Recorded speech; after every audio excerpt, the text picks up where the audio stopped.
It is an empirical understanding that education is a measured and an unrushed emergence from ignorance.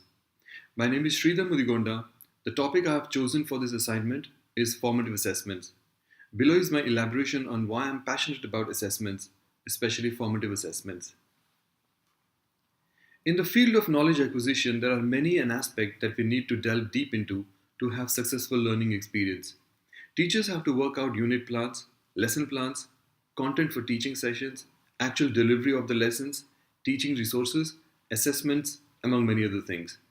This process is pivotal to teaching. But the ultimate beneficiary of this academic exercise are the little impressionable minds called students. The issue of growth and development of a student is directly related to the teacher's cognizance, or the vertical and horizontal acquisition of knowledge and the skills to apply that knowledge. Now, the essential question concerns the tools at the disposal of the educators to qualitatively adjudicate the comprehension of skills and knowledge. An appropriate construction of assessments and precise deliverance of it is prerequisite. Based on the performance of the students in the assessment, an alphanumerical insight or the final academic accomplishment is issued. Let's just rewind a little and see if we've failed to observe something in this rush to teach and award scores. A question to ponder is, did we give ample time and opportunity to students to qualitatively appraise their output? Before we conclude that a student is a pass or a fail, we have an eternal obligation to put our students through a rigorous intellectual heavy lifting, to allow self-evaluation and to suggest ways to go for the gold. One of the preconditions to that is that we have to make allowances for inaccuracies in responses and convert them to teaching moments. From such an understanding of the pedagogical process comes the idea of formative assessment. Practical understanding of teaching in a classroom suggests that in most cases students do not have the ability proportionate to teacher's desire. There's many a slip twixt the cup and the lip, goes the old proverb. Hence, there is a systematic approach to enhancing learning experience in the classroom to overcome the slips. To achieve a desired target, the teacher toils to figure out entry points like prior knowledge and experiences. Then, teacher induces content and gives this exercise the shape of a task and brings students to interact in pairs or nudge them to brainstorm in groups or explicitly teach. These and many other tricks take the students to acceptable nearness to comprehension. Highlighting initial lacunae and shaping up the students for the final plunge at the end of the unit is a critical stage. The progression of understanding on the part of the student is to be measured at every step of the way. The logic is to present corrective suggestions, to see to it that all the ideas are hammered in for a subsequent attempt to be successful. As teaching becomes more closely aligned with student progress, students are given increasingly refined opportunities to comprehension or alignment with expectations.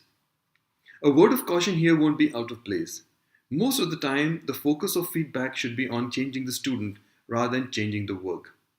An important issue is how and when are the corrective measures presented to the students. The information fed back needs careful scrutiny before the pupils receive them. Sensitively weighing the content along with pros and cons of such interaction is required. Scaffolding the correctional method will appropriately and adequately assist the students. The teacher should resist temptations to give a granular understanding of the mistakes in an assignment and push the learners to identify errors on their own.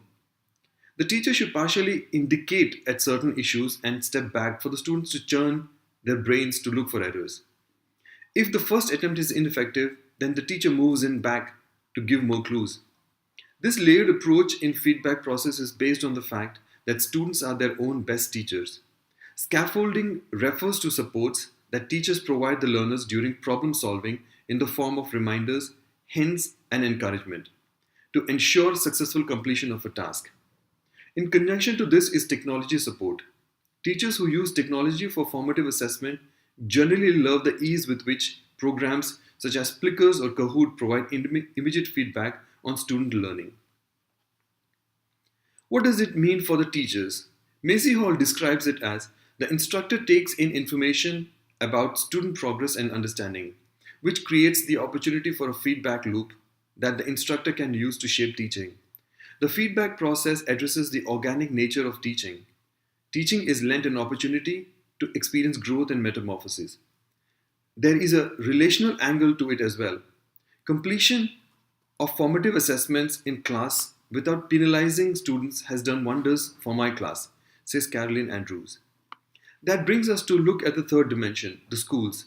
What does it do for the school and its image? It overwhelmingly solves the accountability problem for the schools. Every individual student is assessed in detail. Leave parents rest assured that the school has left no stone unturned to provide the most accurate picture of their ward. After all, customer satisfaction in the new age is the ultimate objective. One can decisively accept that formative assessments are win-win for the teacher and the taught. Adopting it in the right structure and spirit will not only make learning a long-term beneficial experience for students, but also bestow the teachers with a sense of fulfillment. Thank you.